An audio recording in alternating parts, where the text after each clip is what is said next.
Okay, so welcome to today's lecture. I'm just going to share my screen. Can everyone see the first slide there?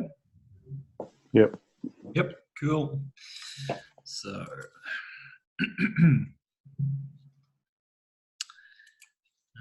dokie. It would help if I press the right hotkey. Okay, welcome to week 2 of production design and art direction. Just a quick run through what we're going to be covering today. We're going to be going into a lot more detail about assessment 1. I will say at this stage, what I'd like you to do is to follow the directions that I give you in the lecture series. So in the directions that I give you now, these will supersede what is actually available from the portal when you download it. So basically what you download from the portal or Canvas or whatever, that will be the original assessment. What I'm giving you is addendums to that assessment. So a bit more explanation. If you follow what I give you in the lecture, you can't go wrong, basically. So that's what we'll be concentrating on today. Just a little bit of a background to myself and how I ended up in the industry, and also how I ended up teaching and various things like that. And just a bit of some samples of the work that I've done and some projects that I've worked on. Today's main gist of the lecture is about inspiration and researching. And I think this is really, really super important, because this will ultimately distinguish your work from somebody else's. And you'll learn more about this as we go through it, and especially when I show you the film at the end. What I want to do, try and do during these lectures for this course, is every week try and introduce something or talk about an aspect of colour theory, and also talk about an aspect of drawing. It's not actually I guess an official part of the course, but I want to try and give you guys as much drawing practice and sort of hands-on skills as possible. Okay, and also you will know that you are talented and unique. Okay, that's not as good as it sounds. I really want you to concentrate heavily on the inspirational and research gathering aspects of this course. The reason being is that this is the one chance you've got to really indulge yourself in exploring things that you may be interested in but really haven't had a chance to really delve into, and to make connections that maybe you hadn't made before. I'll explain this a bit more as we go on. What I don't want you to do is to go, okay, I'm going to research this area and I'm going to go down this rabbit hole. I'm going to do a Google image search, and I'm just going to use my usual sources. That's what I want you to try and break the habit of, is going to your usual sources. So I'll be giving you lots of resources to try and get you to do that, and sort of explain how to go about it. Okay, excuse me. Sorry, I've got a bit of a claggy throat tonight. Okay, so this is the assessment as it stands on the portal. The element in red is what we're actually going to be changing. Okay, so it seems like there's a fair bit there, but the changes are actually fairly minor. What for the first assessment, which is during week 4, pardon me, rather than do a PDF document, what I want you to do is to curate some Pinterest boards for me. Okay, so the idea of using the Pinterest boards is that you're not making the decision to cull the images too early. I want you to keep it big. I want you to keep it broad. I want you to look at things that you wouldn't normally look at. That's really what we're trying to get you to do in these assessments. What I will do is I'll get a link from you to your Pinterest boards, and I'll basically look at those, and there will also be a small written component to this assessment, which is you coming up with an idea for a project. It's an imaginary project. You won't be making it, but you will be doing the pre-production work towards it for this course. So in other words, you're going to come up with an idea. I'm going to take Hunter as an example. She might decide, okay, I've got a song, it's got a great story, I'm going to come up with some visuals for it. And then your task for the first assessment is to try and do as much research and inspiration gathering as you can, but trying to curate it, to collate it, and also curate it in a way that it's easy for you to get that information from, and also easy for me to get that information. The next assessment will be refining that down into a more concise document. The third, pardon me, the third assessment will then be producing a final look and feel for the project. Okay, so it can be absolutely anything that you want. I just think that we need to nail it down fairly quickly. So what I'd like to do is to probably after this lecture, when I send out the PDF document of the lecture, I will also remind you all to get in contact with me and just to shoot me a 1 paragraph or even just a couple of sentences just saying what you want to do for your project, okay, as a brief. That's fairly straightforward, and it's not that. Don't sweat it too much. I think last time we did this, I think people got too sort of head up in the details of the brief. The idea is that you just need something to work towards to use as an example. So it doesn't have to be your best idea. It doesn't have to be the thing that you want to do as your final project for this course. It just has to be something so that you've got a framework to work within. Okay. Now, one really good thing about Pinterest and a function of it that I really like is the fact that you can actually put notes with your images, and that's really handy when you're collecting images. You can also upload your own images, but when you're finding images on Pinterest as well, it's very easy just to jot down a few notes. What is it that attracted you to that image? What do you like about it? Do you like the whole image, or is it just a section of it? You know, these sorts of questions. Could it be the texture? Could it be the lighting? Could it be a compositional thing? Although it might be totally unrelated to your subject area, it could be something that could be brought in as an extra bit of inspiration. Okay, right. So what we're going to do, this is the assessment as I want you to do it. Assessment is all about collecting and displaying references in some sort of context. So that idea of curating a collection. So we'll do a Pinterest board with several sections. So the number of sections is up to you. Okay, well, something logical. So okay, it's imagine it's a short story about a soldier living on a military camp, and he has a dog. He has a military dog that he looks after, and something happens, and the story is something about something about that. So obviously you'd be looking up military, you'd be looking up uniforms, you'd be looking up, military camps, you'd be looking up dogs and stuff like that. But what else could you look up? So you might think, well, I want all of this to take place at a certain time of day, sunset, sunrise, looking for different. So you might just look at inspiration that just shows you different lighting. It doesn't have to all be obvious references. And one thing I'd like you to do is when you find an image, write down something about it as soon as you find it, rather than waiting until later and go, well, I'll come back and I'll write something, because you tend to forget. And also, yeah, Pinterest is an excellent tool for this. Is there anyone who's not familiar with Pinterest? Does anyone not know how to use Pinterest? Yeah, I don't know. You don't know, Peter? Yeah, yep. No clue how to use it.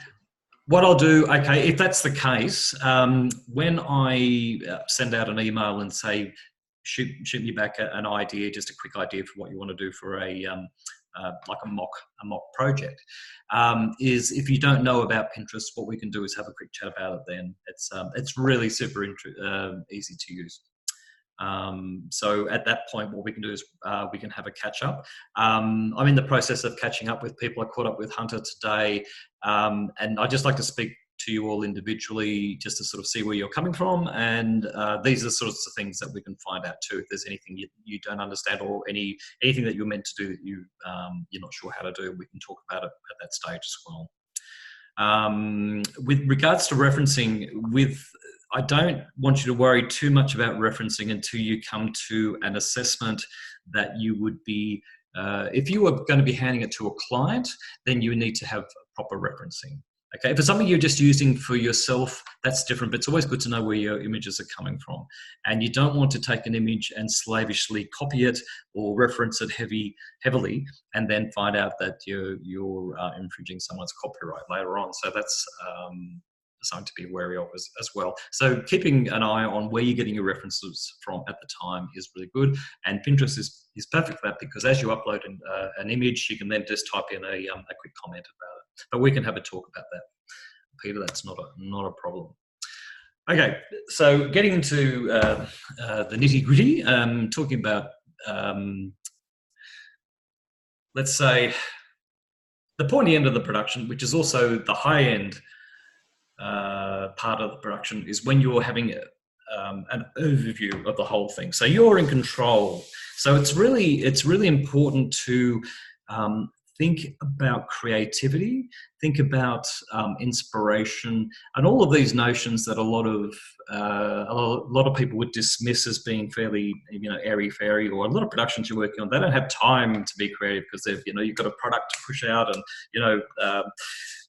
that's fair enough. But I think you need to learn and to immerse yourself as much as you can in this process, and have it become part of the way you think normally anyway.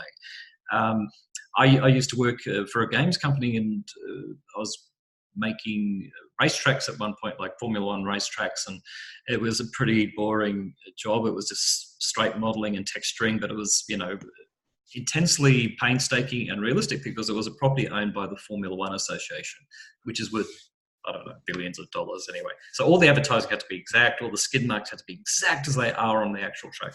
Anyway, I was working with a guy, and I said to him, how can you sit there, texturing, grandstands and stuff like this and just not go crazy? And he said, well, the way you do it is that every single thing that I do, even if it's just a fence or a piece of railing or a tree, I try to make it the best that I can. And I try to make it better than the time that I did it before.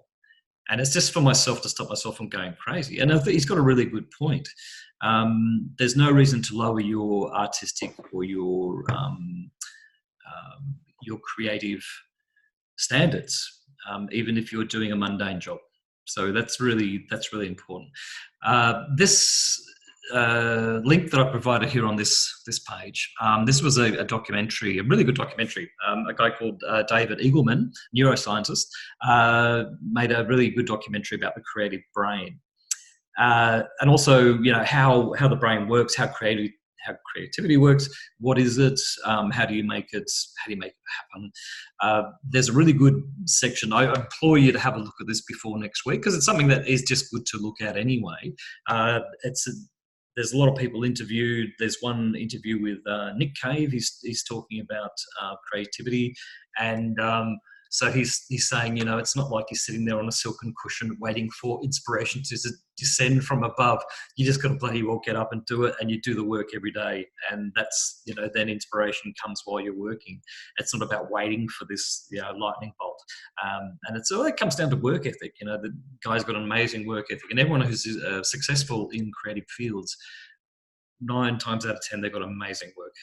So that's super important. There's another section there where they interview a guy called Phil Tippett. Have any of you heard of Phil Tippett? No. No. He was one of the original. He's like a stop motion animator guru kind of guy. He did the walkers in the second Star Wars movie. Those big sort of things that are walking through the snow. He did the animation on all of those. He's sort of become a bit of an animation legend. But he's talking about reference gathering and stuff like this, and he still keeps folders of clear leafed folders with photographs pulled out of magazines and things shoved in them.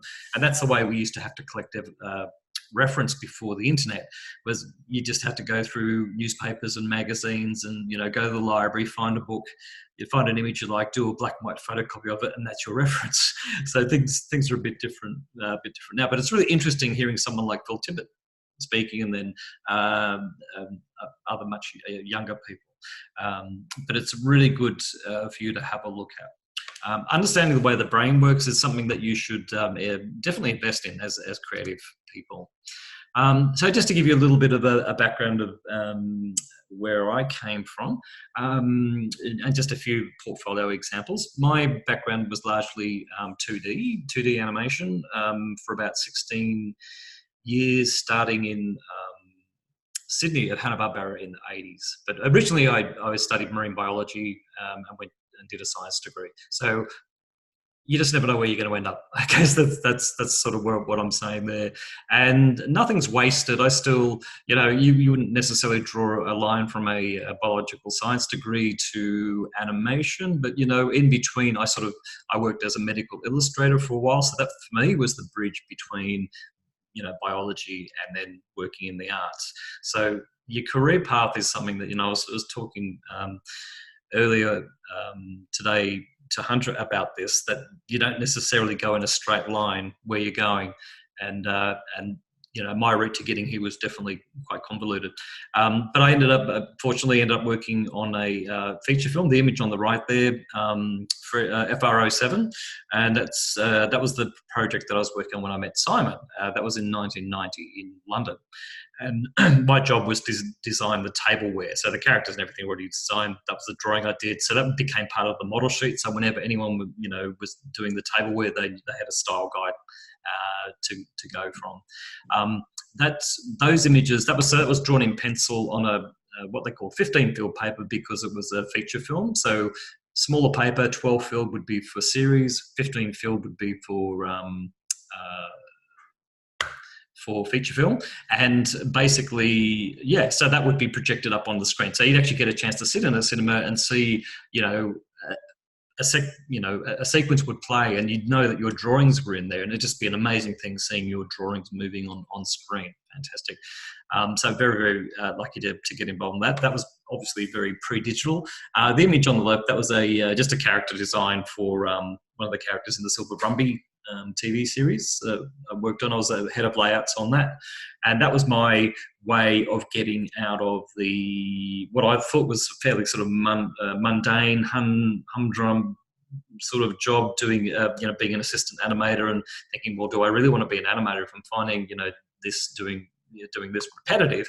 Do I really want to be an animator? And I decided that I wanted to be a layout artist, so I got into layouts, and I found that much more interesting, because that is the area where you're working directly underneath the director and the production designer, what have you, and also the storyboard artist. But you'd be the first person to realize it from that point on. So that was really exciting. That incidentally, that was a caricature of our art director. He was the storyboard artist, and we didn't get along. So when I had the chance to design a spider, of course, I couldn't resist to make it into him. But that's another story. Working in TV series was really cool, and again, talking about the idea of getting towards the the pointy end of the production where all the decisions are made. Working in layouts was great, because when there was a new sequence coming up in the storyboards, we got a chance to then go, okay, well, how are we going to get this done on time? Because we've got 2 weeks to turn around each episode, half an hour of animation. That's pretty tight. We can't afford to create any, new backgrounds, because it's going to take too long. We can't introduce new characters because they have to be designed, and yada, yada, yada. So a lot of the time it was an exercise in how can we make this look good? How can we, create some exciting stuff, but also not blow the budget? So you'd have to do a lot of planning. So the image on the right is about, okay, we're going to create a new scene. So I do a sketch for the layout artists, just showing the general look and feel. It was set in the high country, obviously in Victoria, and the little diagram at the top just shows where things are in relation to each other. And there's some little notes that I've made just showing which cameras or which shots are going to include which elements of the background. And I don't want to go into it too much, but all of this sort of working out means that you don't have to make these decisions later on. You already know that you've got enough backgrounds to cover the scenes. Everything runs smoothly. Everything gets done on time. The director's happy. The producers are happy. Great. So it was a really fun thing to work in, because it was creative. So I got to use my creative skills to say, okay, well, let's design, a new location or whatever.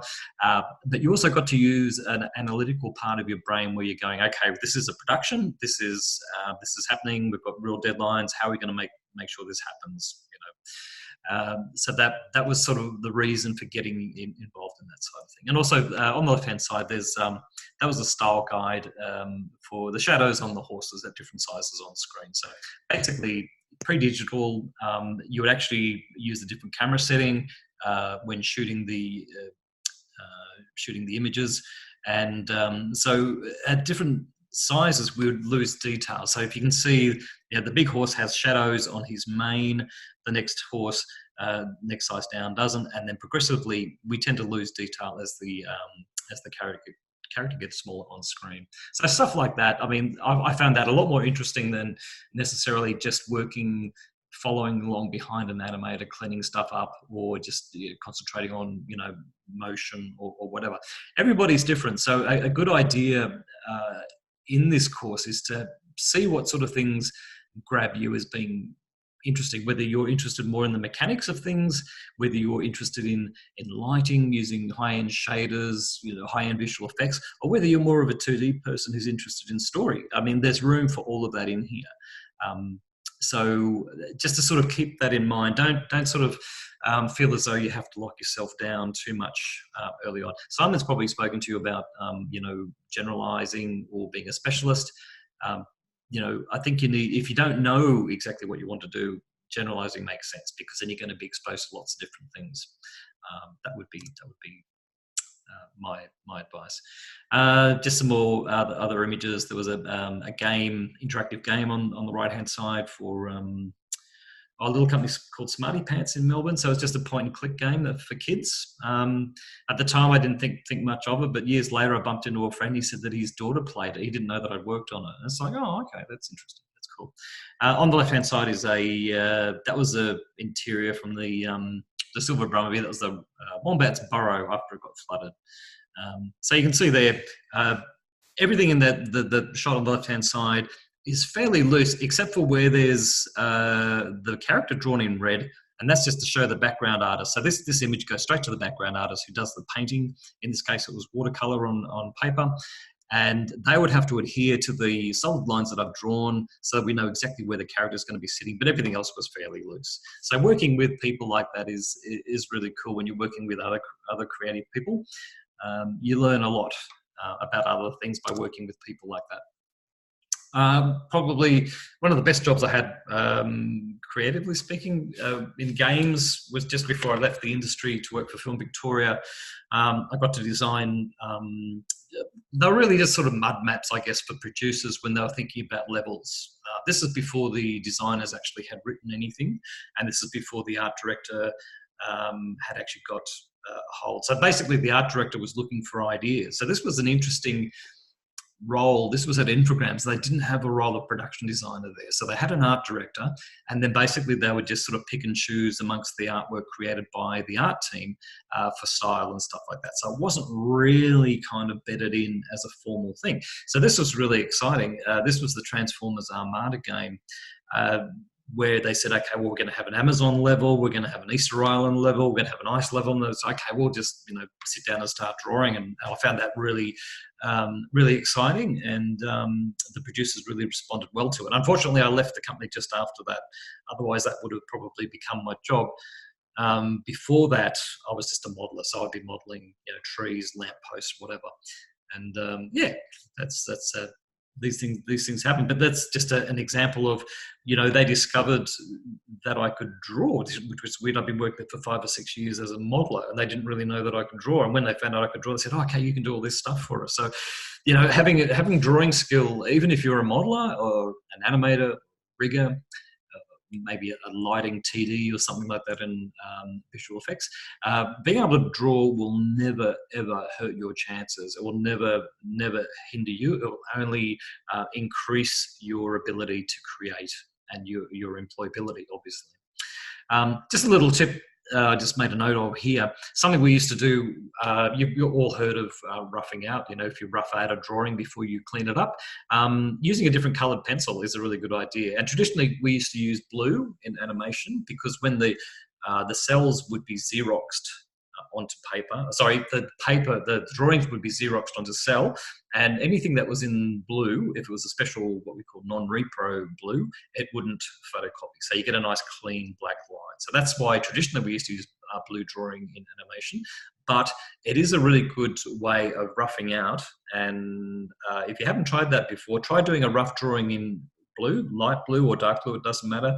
You can even use red or green. It really doesn't matter.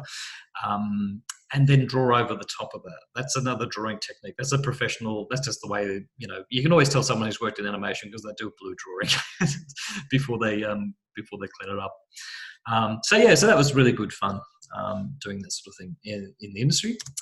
And just to let you know before we go on with this, after I left working in games, I worked at Film Victoria for about 12 months, and that was fantastic as animation project officer. So I was responsible for giving animators money to create projects and to stimulate the industry. So TV series, pilots, film clips, that kind of stuff. So that was all really cool. Okay, getting back to what we were talking about, the main thrust of this lecture, and talking about research and inspiration, which after all is the most important, I think it's the most important part of a production, because if you don't do it, you're going to be in all sorts of trouble. The thing is, it tends to be, my experience on the ground working is that, quite often productions will start very quickly and behind schedule. From day one, and I don't know why that is, but for some reason it just seems to happen. So one of the first things that goes out the door is your R&D. So the time that you've got to spend, researching something and developing ideas and techniques and pipelines and stuff is hammered, and that's the reality of production. But we would like to all be in a position where we have the chance to source things properly and become properly inspired to get the best possible results that we can. But going back to what we were talking about before, what I wanted to try and tease out of you guys when we have our one-on-one sessions is, what is it that makes you unique as opposed to somebody else, and what can you bring to the party if you're working on a production, or if you're coming up with an idea? What is it about you that's unique that makes this your production and not somebody else's? That's really what's coming down to. So that's what we need about unique experiences. So the unique experiences that you have in your life, quite often we don't rate our own experiences. We don't really give them credit. We just sort of go, well, I did this and, it didn't work, and I did something else. But in fact, it's all leading to where you are now. And it would be very easy for me to say, well, I wasted 4 years studying marine biology, but I don't feel like that, because there are so many flow-ons from that. That you just can't discount it. Anything that happens to you in life and anything that you do is going to be part of you, and what is part of you is going to be part of your unique, your presence, your unique experiences, that package that is you, that should directly influence what you produce. Okay, so take someone really well known. So take someone like Tim Burton. Okay, so he's got a really distinctive filmmaking style. The Nightmare Before Christmas, The Corpse Bride, Beetlejuice, even Ed Wood, one of my favourite movies of all time, even though it has Johnny Depp in it. You can sort of see that, and knowing a little bit about Tim Burton, I know that he worked for Disney. I know he made a film about Vincent Price, and he had this obsession with old horror movies and Vincent Price and stuff like that. And you can see that. You can totally see all of that. His personality, his journey through life, you can see how that's fed through into what he's doing now. Someone like David Lynch would be the same. He did Twin Peaks and Wild at Heart, Blue Velvet, lots of other stuff. You can sort of see how these personalities, and Nick Cave, you listen to his music, and he's a, what was he, a Melbourne grammar school boy, or went to Caulfield Grammar or somewhere like that. But it's just the way he looks at things is really, really unique. And it's that uniqueness that you really want to try and start thinking about, trying to tap into. And to me, that's more important than, necessarily techniques for this or techniques for that, which you do need to know, but you just need to make sure that you're also nurturing that part of you, which is the creative side. Now, please excuse me for a moment, because I just got a message that my computer is about to die, so I'm just going to plug it in. This is the extremely professional part of tonight's programming. So, has anybody watched Cloudy with a Chance of Meatballs? Yeah, I watched both of them last week. Oh, did you? Did you watch Incredibles as well? Yeah, I watched that one today. All right, what'd you think? I'd already seen Incredibles 2 at the cinema when it came out, but I've never seen Cloudy with a Chance of Meatballs because I just thought it sounded stupid. But I actually really loved both of them. Oh, that's good to hear. Yeah, I was actually I was reticent about Meatballs 2 because I'd seen the first one and thought it was really good fun. I was actually blown away by the fact that when it was moving, it was totally engaging. But when it wasn't moving, like when I saw a still image of it, I didn't get it. But when I watched it, I got into it straight away. Did you find that? Yeah, I just found the humor in it was so good. Just so many puns and a few adult jokes in it. And, Yeah. So the yeah, writing was really good. yeah. Yeah. Well, And it's got Terry. the second one with all the food that had sort of mutated into living things, and I just thought it was really clever. Yeah. Cool. Later on in the lectures, we'll sort of dissect that a little bit more, and yeah, it was funny. There's some interviews with the artists when they were asked to brief on these food items. So they gave them a whole range of food and said, okay, how are you going to turn these into animals? And it's like, a taco? Yeah, how are we going to make that into an animal? And these problems are really cleverly solved, and that's really what it is. It's a matter of, it's a problem. We've got to make these foods become animals. How are we going to do that? And then sitting around and brainstorming those ideas with people. Oh, how about we do this? And you'd be buying food and you'd be doing stuff with it. It'd be great. That's really good. That's really good that you connected with that. It's there's a lot going on. Visually, it's just there's just so much. Your head's spinning by the end of it. There's movement and color and stuff happening. That's really cool. Anyway, coming back to the unique experiences, just one example of a unique combination is the idea of taking a medieval knight, which is like an old technology, if you like, and then taking laser technology, combining the two, and voila, you have Darth Vader. And the reason I chose that is just as an example of something really iconic that we all know. And just when you break it down and think, well, now a Jedi is a thing unto itself in our subconscious or even in our consciousness. We think of a Jedi, okay, we've got an image of that. Before we had Star Wars, we didn't have that. We had knights and we had lasers, but we didn't have Jedi. So it's hard to imagine a time when we didn't have Jedis. But putting those two things together seems so ludicrously logical now. But at the time, it was just mind-blowing and so fantastic as well. Excellent. So the idea, unique experiences lead to unique ideas. I encourage you all, just try as many different things as you can, just generally, not drugs, of course, because that would be wrong, but in your life, the more unique your experiences are, the more unique your work is going to be. That's really what it comes down to. You've got to get out and do stuff and be interested in things. And even if you don't get out and do stuff, just being interested in lots of different things and looking at things differently. Try to encourage people to look at things differently. It's good for your career. You don't want to be someone who is just really good at doing something over and over and over again. If your passion is to do something creative, you don't want to be a sausage maker. You don't want to be doing that. And you don't want to be known as someone who can come in and just do things cheaper than everybody else, but you do a mediocre job. You want to be the person who people want on their project because you're going to bring something to it that is going to give it an enormous benefit. That's what you want to be.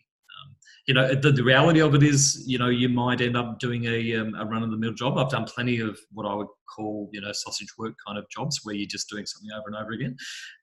And sometimes that's in, in a creative environment, but really try to look for something unique. Try to position yourself as someone who brings something to a project other than just economy. That would be my advice to you. Okay, so it's all about quality rather than quantity. Okay, now I include this because I'm not sure that I actually agree with it. The more you like yourself, the less you are like anyone else, which makes you unique.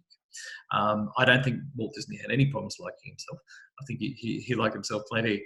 But the thing is, it's about having that confidence as well. And I think you know, if you look at Walt Disney's early artwork, it wasn't that great, but he had the confidence to push his vision and to get people on board who were actually better at things than he was. And that's what it came down to. He wasn't a top-notch artist, but he was very good at manipulating people and getting projects up and running. And you know, there's no doubting the quality of you know, the Disney artists that he got on board. There's a good story I heard once about Disney and the way that he used to work with these animators. And frequently, there are lots of stories about people getting very frustrated with Disney, and the working conditions there were pretty hard. He pushed people really, really hard. But he used to tell the animators, yeah, he'd review a scene, he'd go, that's great, I just want you to push it a bit further. So it could be an action, maybe it was an extreme pose, and he wanted it to go further. So no, look, I just want you to push it further, push it further. And he would do this, you know, several times, and eventually the animator would crack the shits and go, right, you want me to push it further? And they would do this, you know, do this crazy drawing, do this crazy scene, and Disney would go, that's fantastic, just turn it down a little bit. So, you know, he's a pretty unique sort of guy, but it's not always about doing everything yourself. It's about surrounding yourself with a good team. And he was very, very good at that. We were talking before about the idea of not going down the same avenues every time you're looking for research. And look, I'm guilty of this as much as anybody. A quick Google search, image search, usually gives you what you want. But the idea is to try and get into the idea of having a breadth of experience and having a breadth of references and resources to draw on because of that. And if you continually only reference what you always have referenced, and it's not very good quality, you're going to get that as a result as well. So if you get garbage coming in, you will have garbage coming out. Unfortunately, that's just the way it is. So if you only reference very, very few things, you will find yourself becoming quite narrow. And one of the good things about this course, and one of the things I really like about it, is introducing people to new concepts, also new artists and new projects and productions and stuff like that. But this is helping. This is helping sort of break that open for you, and then you can follow that breadcrumb trail and pick up new things. An example of that is when we talk about The Incredibles 2. I really love the architectural designs in that movie, and the artists there spent a lot of time looking at mid-century artists in America. Also, you know, not just artists, you know, advertising people, photographers, also like developers, like property developers and people who built developments and properties in certain styles. They really delved into this kind of stuff, and just for things that you might deem them as background elements. I mean, these could be just, you know, background shots, you know, set pieces, but the amount of thought that's gone into them is quite incredible. So I actually found myself getting interested in these other people that the Pixar artists were referencing, and I found out one of them actually moved to Australia and illustrated covers for the Australian Women's Weekly magazine. And this is all through, you know, looking at The Incredibles movie. So yeah, it's just interesting how you can find out about new artists, even though people who lived a long time ago, by looking at the productions and things that you enjoy, but listening to interviews with the artists who worked on those productions and finding out what inspired them, and then sort of going backwards. I used to do that with music. I used to, if I latched onto a musician or a band or something, I'd find out what were the things that they listened to, and then, you know, so getting into, say, listening to reggae because I listened to The Clash, which is kind of going backwards. But, you know, that's an example of how that sort of thing might happen, and it's not a bad thing at all. Okay, so this whole idea of looking at resources outside of your normal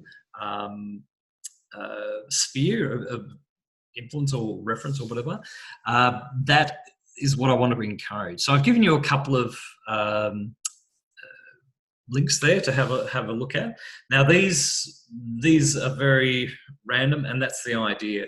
So what I'd like you to do is to have a look at these websites. Some of them have some of the images are sort of borderline not safe for work, but it's not out of context rank stuff. So just nice and letting you know there's a bit of nudity in some of them, but not a great deal of it. But just for looking at things that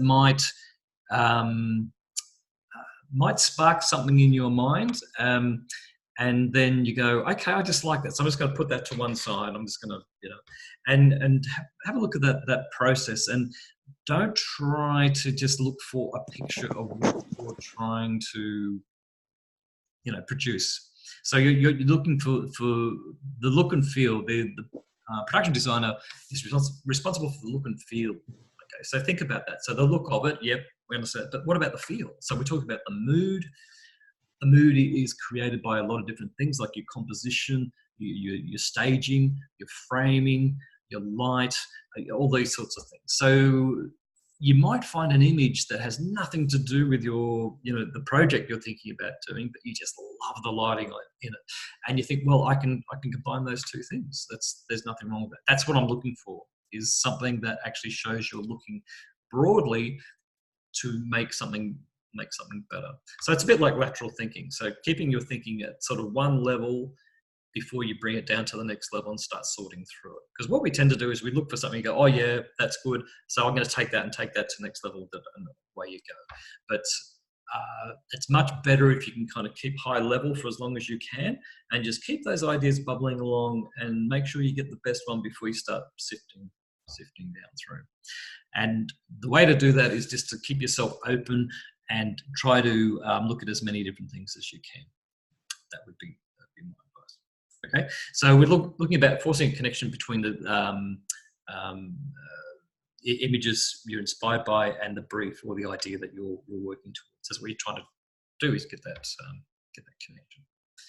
Okay, so we just to talk a little bit about mood boards. So the mood boards is something that you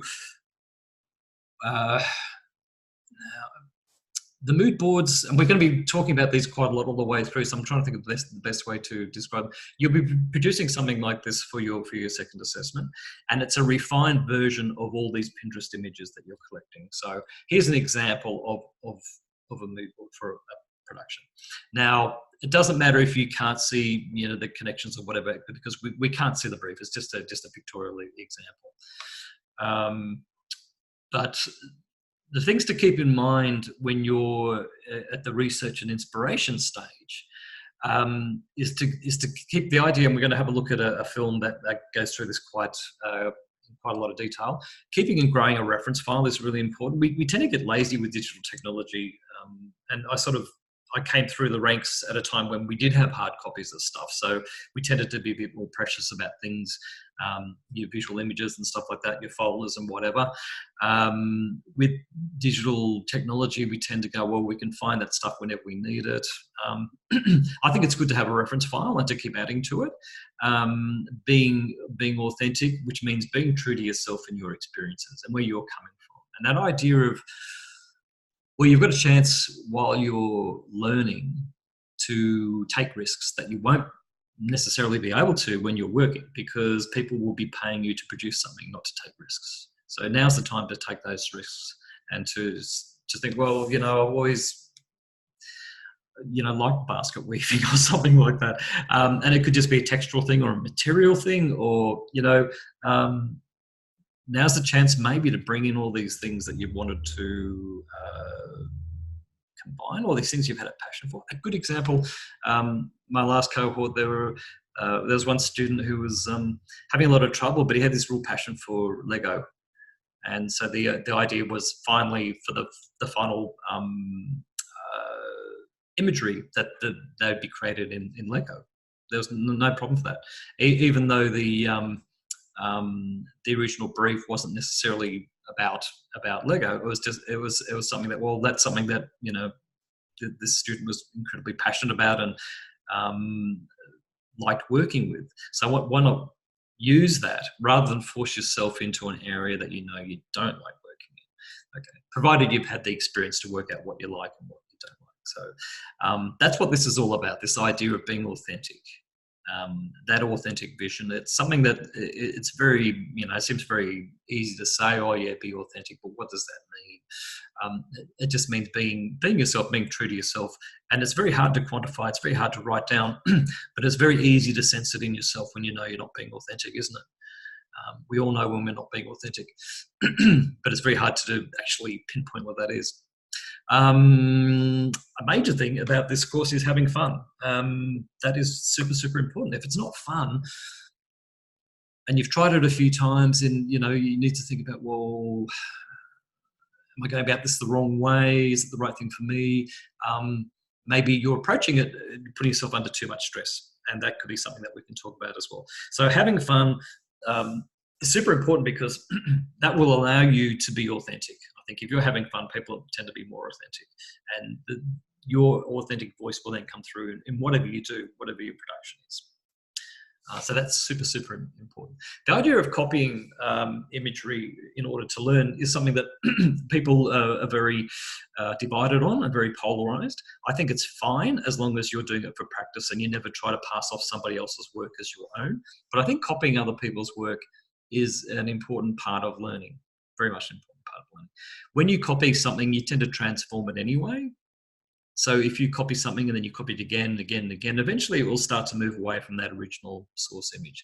And then you start to combine it with other things. So other things maybe that or other resources that you've found. And that's when something becomes truly unique.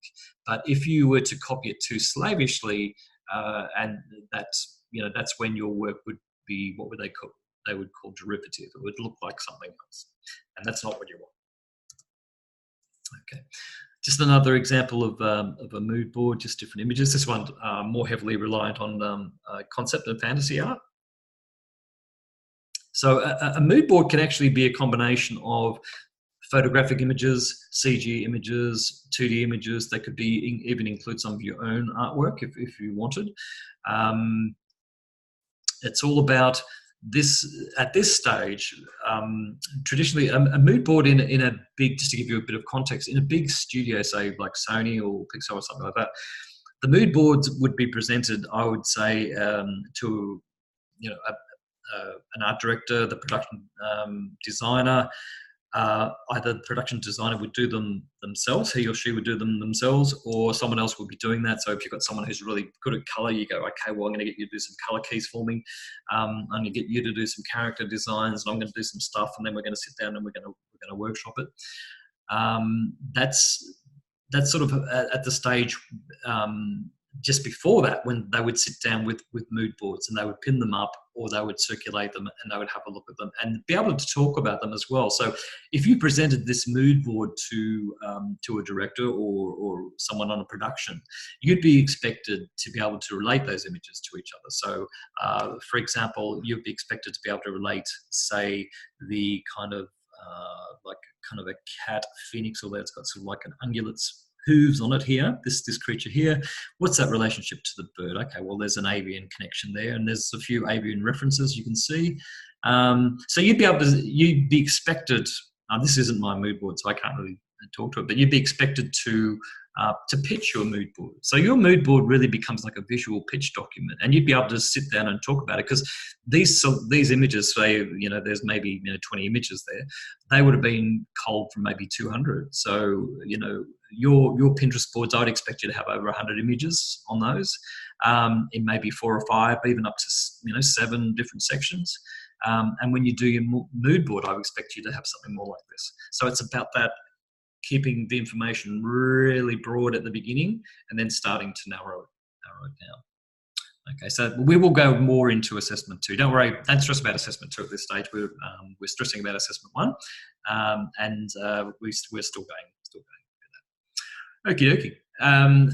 Now, I don't know if you guys have done a lot of work on colour theory, but what I'd like to do is just to talk to you a little bit about a couple of concepts.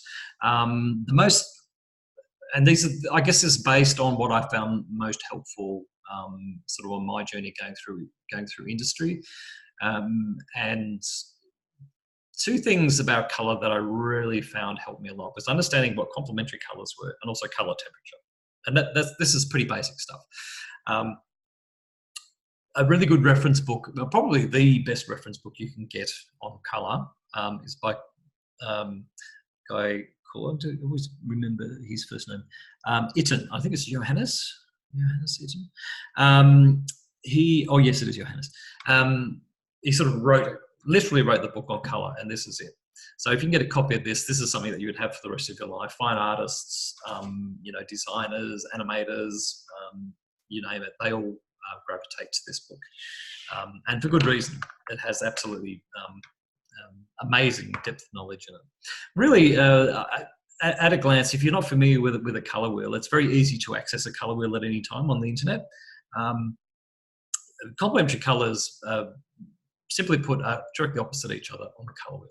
That's really to know where they are. They're directly opposite each other. So you've got these colour combinations that are fairly go-to complementary combos. So your red and your green, your purple and your yellow, the blue and orange, for example. And those things can be that can be used a lot.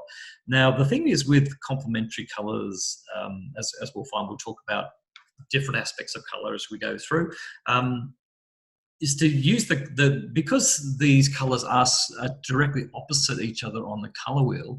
That means that they're pretty much as far apart from each other in a colour sense as they can possibly be. So if you talk about colours that are next to each other on the colour wheel, so these lovely cool tones here, the greens and the blue, they're analogous. That's what we call analogous, because they're quite similar to each other. Quite similar. When you go over to the other side of the colour wheel, you're getting to opposite land. Now, interesting things happen then when you start combining opposite colours. What Eden says about complementary colours is lovely, and it's almost quite poetic. That's the reason why I like this book, is because it's old-fashioned. Two such colours make a strange pair. They are opposite, yet they require each other. They incite each other to maximum vividness when adjacent, and they annihilate each other to grey, black when mixed, like fire and water. That's cool. So, and it's true. And a practical way of putting this, say you're painting and you're using a lot of red, and you go, look, that red's too strong, I need to tone it down. You add a bit of its complement. So again, if you're using a yellow that was too vibrant and you wanted to tone it down, you just add a little touch of purple. It's a really neat trick. It's so simple. But if you were to take these two colours and add them in greater amounts, what you end up with is a grey. So they sort of cancel each other out. But what you're getting is a really interesting grey. It's not a black and white grey. It's not just 50% black. It's very, very interesting. So if you're ever in a situation, even digitally, if you have to digitally, you tend just to use black. When you're painting with natural media, when you're using acrylics, watercolor, or even oils, you tend to make a black.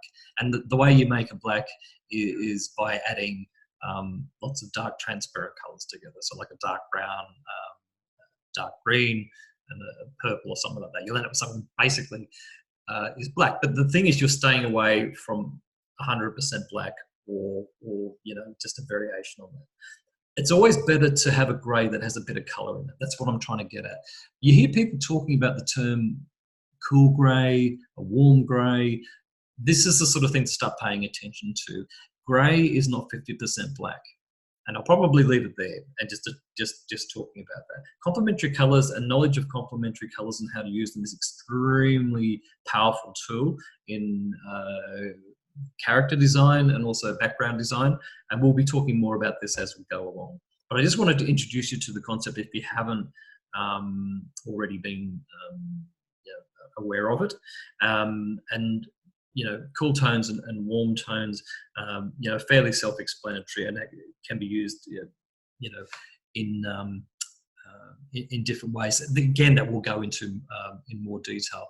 I just wanted to introduce you to the idea of complementary colours, analogous colours, and a few other things to do with colour. Really, things that you need to know when you're going out there to work in animation and or games or visual effects or anything like that. Obviously, you can go further, but this is kind of like the basics of what you need to know. So using complementary colors. Awesome. Now here's an example. The Secret of Kells. Has anybody seen the film The Secret of Kells? No? Haha. Well, there's a wonderful thing. I envy you. There's another film called The Song of the Sea, made by the same studio. And there was another one, The Breadwinner, yes, set in Afghanistan. This is an amazing film. Visually, it is just stunning.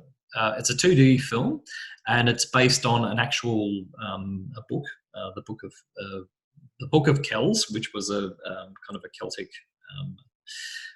I think it actually exists. Anyway, it has to do with the Viking invasion of Ireland. But what I love about it mostly is the style of it. Its use of colours and its simplicity of design, and especially the simplicity of line when it comes to the characters.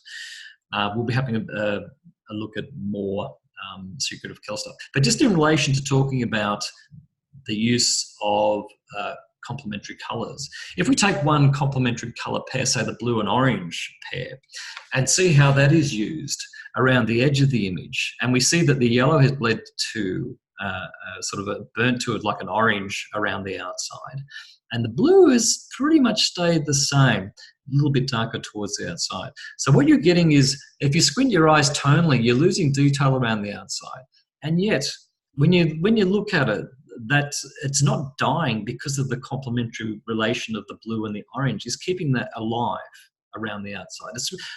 It took me a long time to work out why this image was actually working.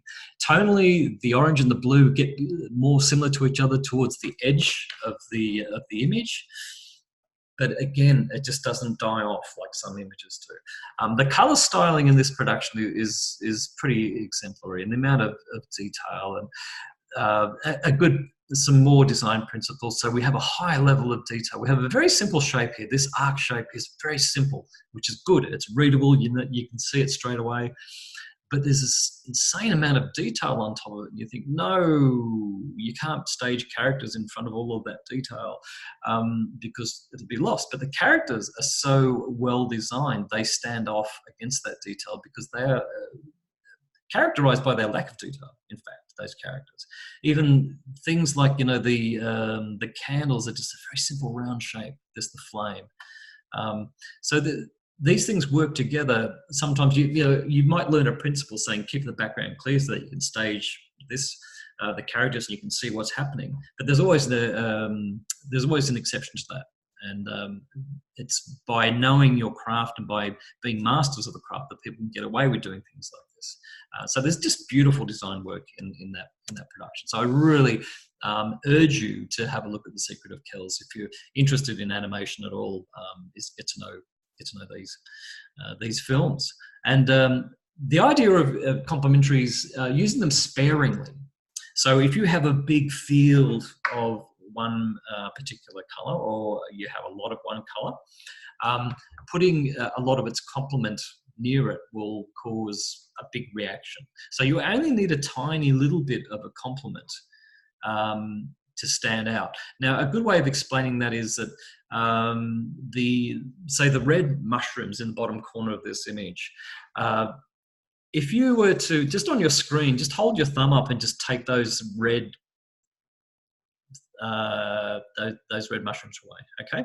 So you're looking at the image now without the red, and you can just sort of blur your eye a bit, so you're just taking in the whole image at once, and then look at it again, and you can just see the difference it makes and the power that that element has. When you take those red mushrooms away, those toadstools or whatever they are, the image does seem to die, and then you move it, and all of a sudden there's a connection between that bottom right-hand corner and all the root work that's going up here. So you're having the red on the mushrooms connecting with the red and the brown in that, in the root work and the trunk, but you also have it reacting to the complement of the green around it.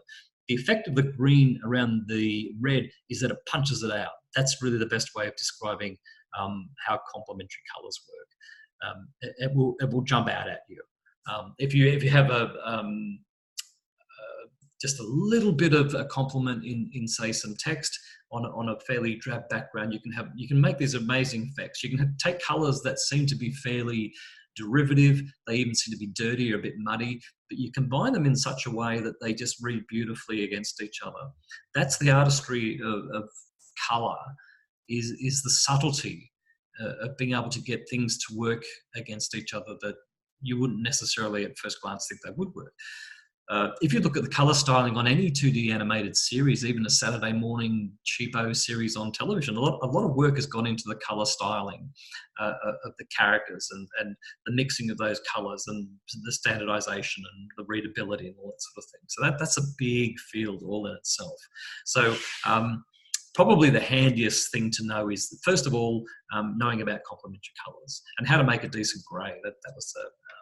That was very much a big one for me. The secret with complementary colors is don't overdo it. Just use it very, very sparingly.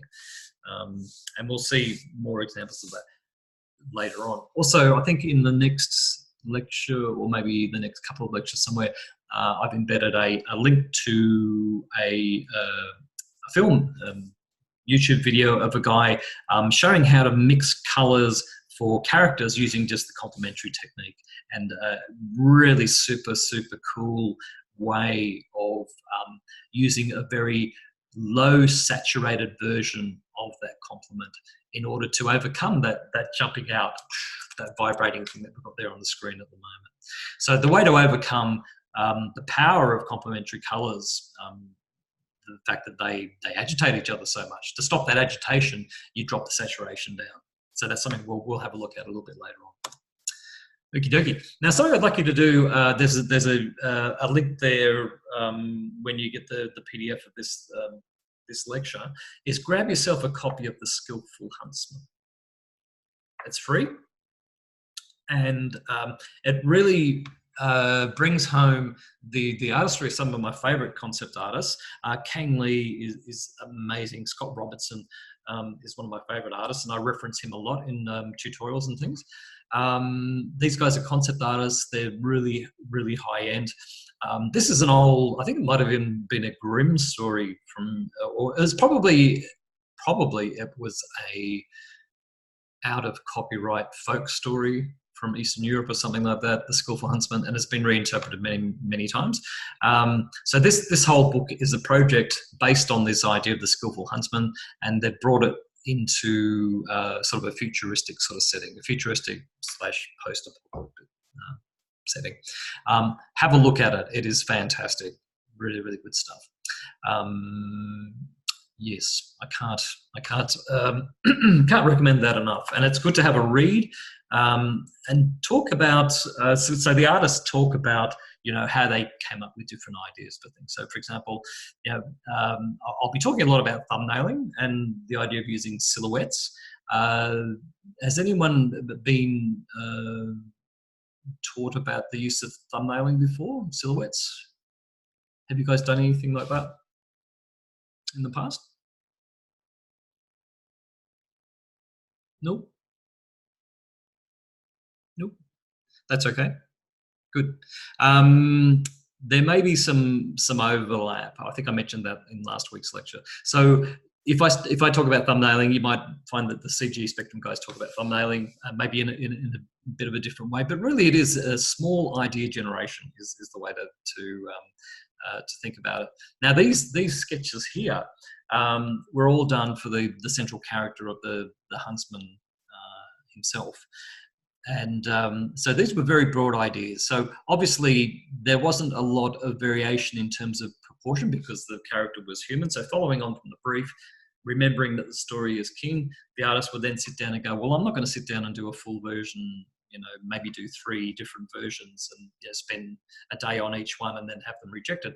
I'm going to generate 60 images in the next hour or 2 hours or whatever, or for the rest of the afternoon. And then I'm going to take those and I'm going to work on the ones that I like best. And that is the way that ideas are generated.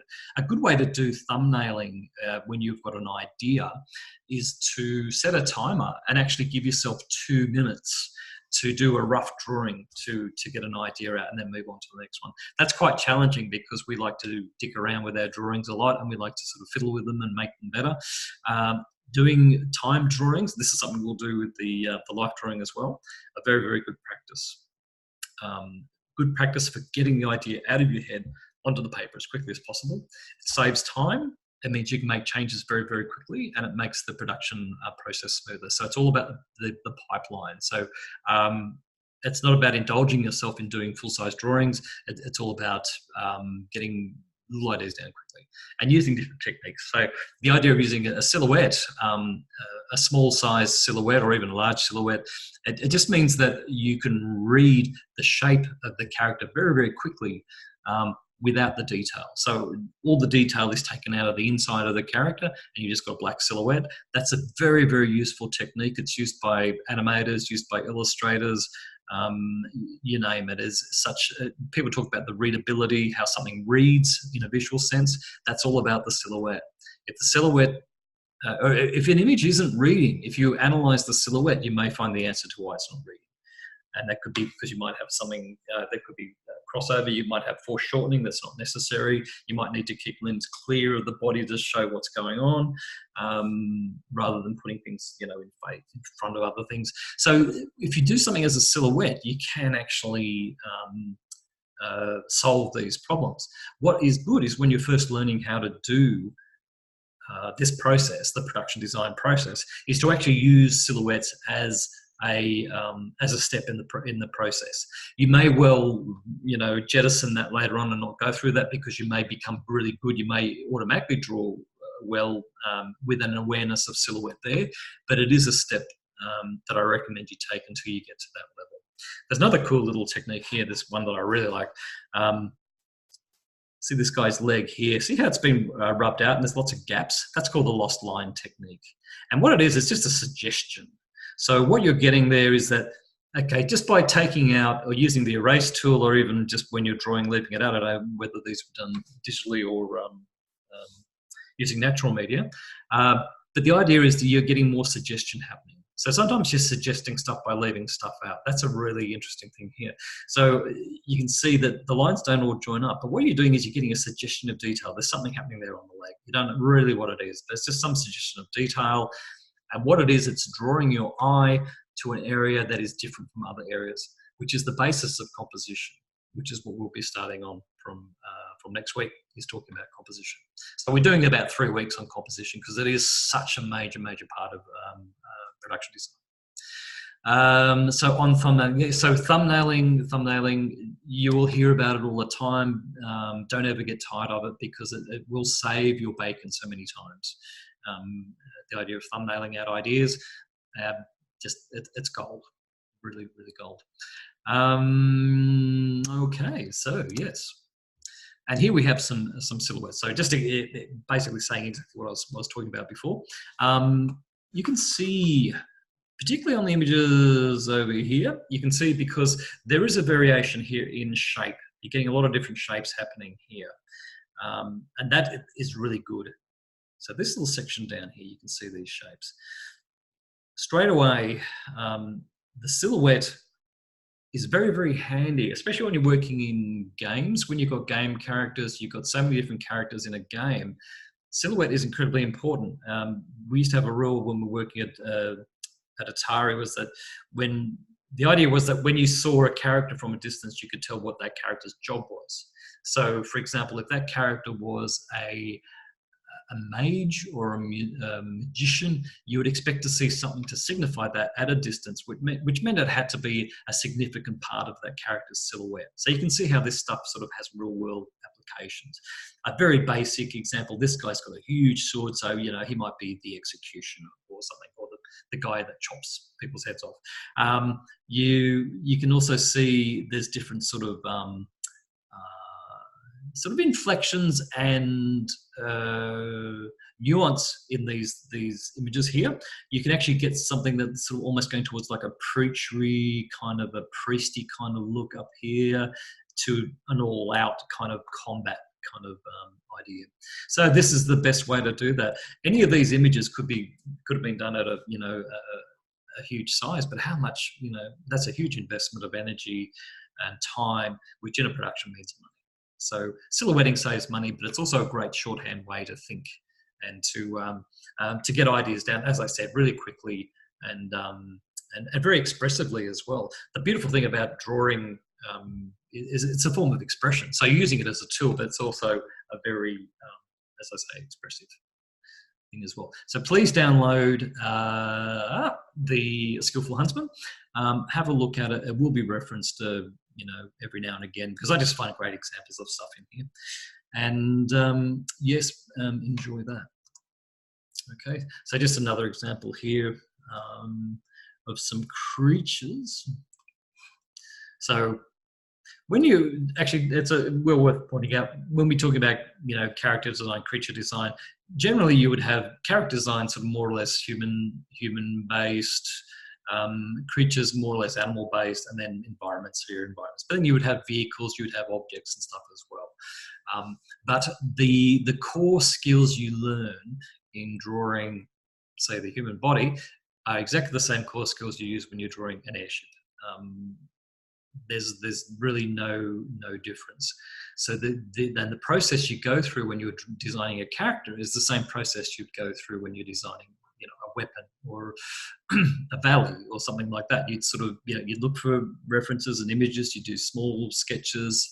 You then, if that's the stage at which you would talk to other people, then you get some feedback, you then go and do some other work, and then you make it bigger, and you sort of go from that process and work up from there. So these silhouettes here actually, these are, in a way, these are nicer because they're not just recognizable as a human form. So you're going off into uncharted territory a bit when you're designing creatures and monsters in particular. This one up here is particularly frightening because it's giving birth or something. This one looks like a can opener head. This is interesting here because it's overbalanced, but it's leaning to counteract for that, and it's got this hole in it here. So that's a very interesting sort of shape. Start looking at shapes and forms, and in general, start to analyze things and think, how would I draw that? That's the idea of drawing, helping you to see, is all about that process of breaking things down. Again, so in the environments, here's just some example of some environment thumbnails. Some beautiful little sketches there of just elements. And on the right hand side here, there's like little watercolor sketches. So this might be used in a production scenario as a kind of a tonal mood sketch or something like that. So it gives an idea of the again, the look and the feel. Sometimes a tiny little drawing, a little monochrome drawing like this, or a couple of little thumbnail sketches, can be the thing that underpins a whole production. If something works and it just sort of switches on, and there's just something that happens, these little pictures can be so important. Especially if you look, I don't know if any of you are into Miyazaki films, like Princess Mononoke, Spirited Away, Porco Rosso, My Neighbor Totoro. These are all good films to watch. And if you get a chance to have a look at any of how Miyazaki's production sketches, so he directed these films, but he also did a lot of the pre-production and production design as well. And he'd often just do a little pencil sketch, just a little, just 2B pencil, and just put a little bit of watercolor on it. And these sketches are just amazing. And you can see from these sketches how they translated directly into the final film. A bit like when you look at Ralph McQuarrie's paintings and then you see Star Wars, you can see that those bits of artwork basically somehow connected with the project and then got carried through right to the final frame, right to the cinema. That's quite amazing. Vehicles, love vehicles. Scott Robertson's really good at doing vehicles. And it's cool because I like the idea of this combining. It's not a new idea, combining old technology and new technology, obviously the whole steampunk thing. What I like here is that there's a breadth of research that's gone into things like Asian architecture. So you've got these upturned eaves on some of the buildings, just a suggestion. So it's just a flick of a line that just suddenly gives a different look and feel. All of a sudden, this is much more of a multicultural future. It just has a different look about it. Even in the age of space travel and high technology. I like the idea that this is referencing the old steamliners of the late 1800s, early 1900s, where they'd have the ticker tape parades and that sort of stuff. It has that sort of grand event sort of thing happening. Whereas they could probably just have a little bridge that goes straight in, but this is much more interesting. So sometimes the role of the designer is not just to design things and make them work, but to make it work in a much more interesting way than someone else would do it. And that's where your unique experience comes in. So you might have been on a cruise ship and you might have gone, how about, this, or maybe some little shuttle vehicles or something like that. Yeah, stuff that just comes out of your head. Super, super important. This all comes back to the way that you're thinking and your unique vision. I always say to students, I try to encourage you to be the person who goes into the supermarket and gets distracted by the garlic because it's all these weird shapes and sometimes it looks like a little man, and then you get in trouble from your partner because you're not paying attention.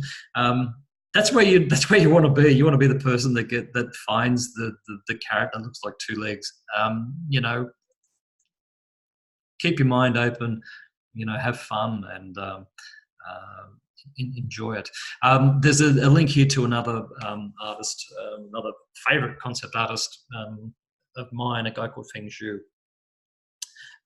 So this is this link. He talks all about thumbnailing and the importance of it. So if you want to get a really good hang on how thumbnailing is used in the professional arena, I strongly suggest you have a look at Feng Zhu's work. He also did a Gnomon video. Now, Gnomon, Gnomon, for those of you who aren't familiar, it's a series of professional sort of high-end cutting-edge videos to do with, compositing, modeling, concept art, that kind of thing. Feng Zhu did one on fighting robots. So he goes through this whole process. It goes for hours, but he goes through this stage where he does all these little, just starting with a blank page, these little thumbnail ideas for these robots, all the way through to these developed final pieces of artwork. It's really well worth checking out. So please have a look at that. Okay, well that's it for the lecture. I'm going to show you a little film now. But what I'd like to do, actually, what I might do? Show. I'll just switch off the record. Now, before I switch off the recording, does anyone have any questions that might be relevant to anybody else that's missed the lecture? Any questions about what we talked about today? Any questions about the assessment? Always come back and have a look at the lecture again and read through that about the first assessment. If you've got any questions, please send me an email. And if it's something that I think is relevant, then I can send out an email to everybody, or I can mention it next week's lecture, what that's about. So yeah, we can all benefit from it. So if there's no questions, I'll just end the recording, and then I'd like to show you this little film about inspiration. Okie dokie. Now, unfortunately, my Windows just disappeared. Here we go. So we are stopping